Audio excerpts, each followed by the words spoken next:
अस्सलाम वालेकुम। आज हम देखेंगे empirical formula chapter number 1 class 9 का टॉपिक। ई से हमारा इंपीरिकल और फार्मूले से हमारा F. So E dot F is the empirical formula. First of all हम लोग हेडिंग डालेंगे types of chemical formula. Types of chemical formula. तो केमिकल फार्मूले की हमारे पास दो टाइप्स होती हैं। First one is empirical formula. Empirical formula and second one is molecular formula, जो इसे नेक्स्ट लेक्चर में हम लोग डिटेल के साथ डिस्कस करेंगे। Molecular formula. इंपीरिकल फार्मूले को हम लोग रिप्रेजेंट करते हैं ई डॉट एफ से, और मॉलिक्यूलर के लिए कैपिटल एम और फार्मूले के लिए एफ। तो इंपीरिकल फार्मूला सिंपलेस्ट फार्मूला जो हमारे पास होता है that is empirical formula. Simplest formula, सादा तरीन formula is called empirical formula. अब हम देखते हैं इंपीरिकल फार्मूला क्या होता है। इंपीरिकल फार्मूला एक्चुअली हमारे पास सिंपलेस्ट होल नंबर रेशो देता है। Empirical formula gives the simplest, सादा तरीन होल, मुकम्मल whole number ratio. Whole number ratio किसकी देगा? एटम्स की। होल नंबर रेशो देगा एटम्स की, और वो वाले एटम्स प्रेजेंट होंगे किसमें? कंपाउंड में। तो हम लोग क्या बोलेंगे? Empirical formula gives the simplest whole number ratio of atoms of an element present in the compound। और नेक्स्ट हेडिंग डालें दैट इज डिटर्मिनेशन। क्या हम लोग इंपीरिकल फार्मूले को कैसे डिटरमाइन करेंगे, मालूम करेंगे। Empirical formula E dot F, इसे हम लोग मालूम करते हैं, डिटरमाइंड करते हैं परसेंटेज कंपोजिशन से। तो अगर हमारे पास किसी एलिमेंट की या एटम की परसेंटेज कंपोजिशन है कि वो कितने परसेंट पाया जा रहा है कंपाउंड में, तो हम उसका इंपीरिकल फार्मूला जो है वो मालूम कर सकते हैं इजीली। अभी हम देखते हैं इंपीरिकल फार्मूले की एग्जांपल्स।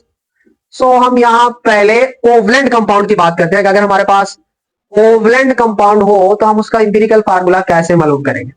मसलन हमारे पास सिलिकॉन डाइऑक्साइड है और जिसका फार्मूला होता है SiO2, सिलिकॉन डाइऑक्साइड।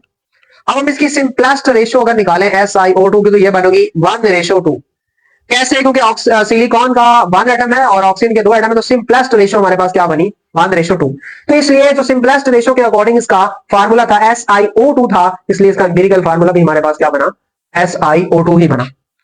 इसी तरीके से एक और हमारे पास covalent compound that is glucose, जिसका मॉलिक्यूलर फार्मूला C6H12O6 होता है। अब हमें इसका इंपीरिकल फार्मूला बनाना है।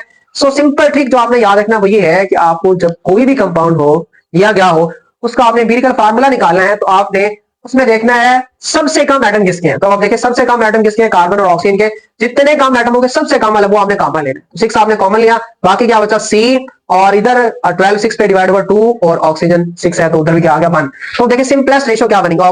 कार्बन का 1 एटम, हाइड्रोजन का 2 एटम, ऑक्सीजन का 1 एटम, तो 1:2:1। अब हमने जो कॉमन लेने के बाद आपके पास बाकी चीज बचेगी, दैट इज इंपीरिकल फार्मूला। तो ये हमारे पास क्या होगा? इंपीरिकल फार्मूला होगा। अभी आप देखिए हमारे पास जैसे बेंजीन है तो उसका मॉलिक्यूलर फार्मूला होता है C6H6।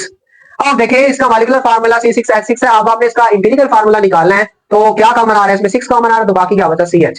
तो रेशियो क्या बनी? 1:1। इसलिए इसका जो इंपीरिकल फार्मूला होगा दैट इज CH। ये हमारे पास क्या होगा? CH होगा।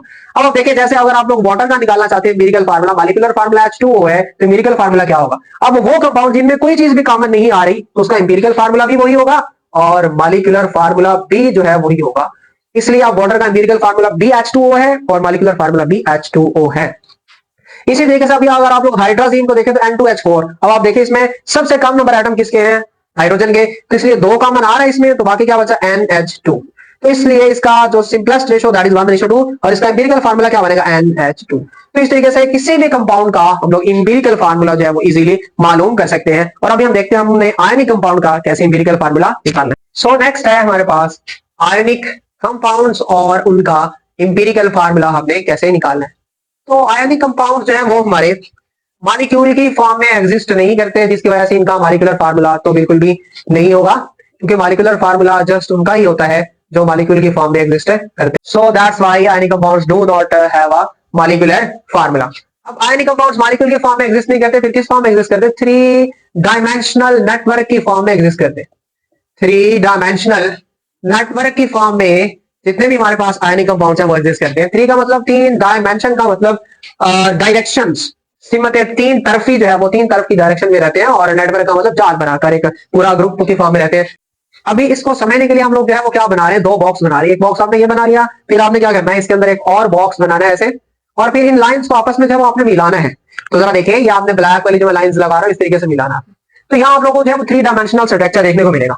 एक डायरेक्शन आपको ये मिल रही है, एक डायरेक्शन आपको ये मिल रही है, और एक डायरेक्शन आपको ये मिल रही है। तो एक को आप लोग नाम दे दो एक्स एक्सिस का, और एक को आप लोग नाम दे दो वाई एक्सिस का, और एक को आप लोग नाम दे दो जेड एक्सिस का।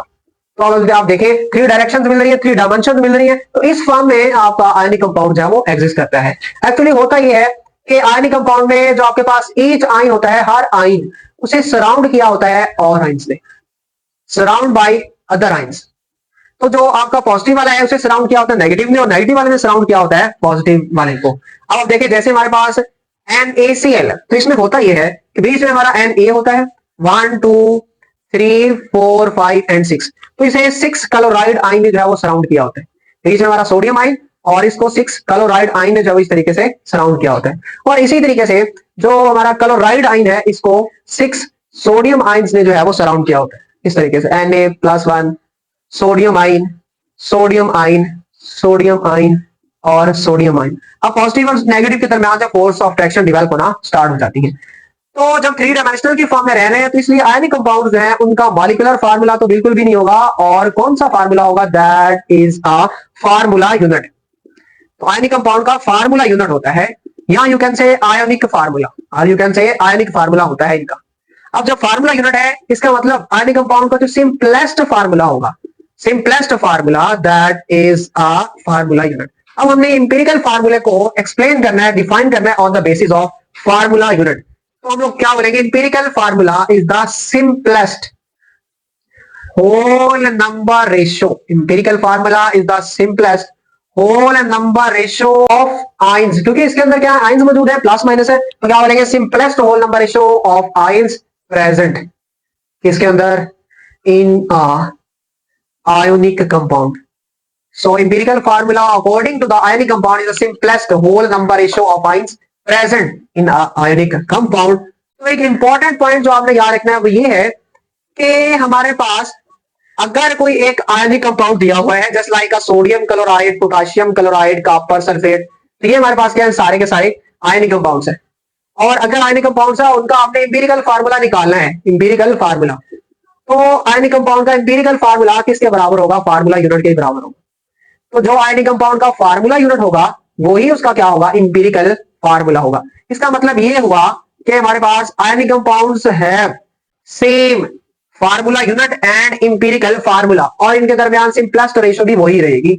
सो आयनिक compounds have same empirical and formula units, this is the empirical formula. और इससे नेक्स्ट लेक्चर में हम लोग देखेंगे molecular formula of the compound. So stay connected with your खूबसूरत चैनल इल्म डॉट।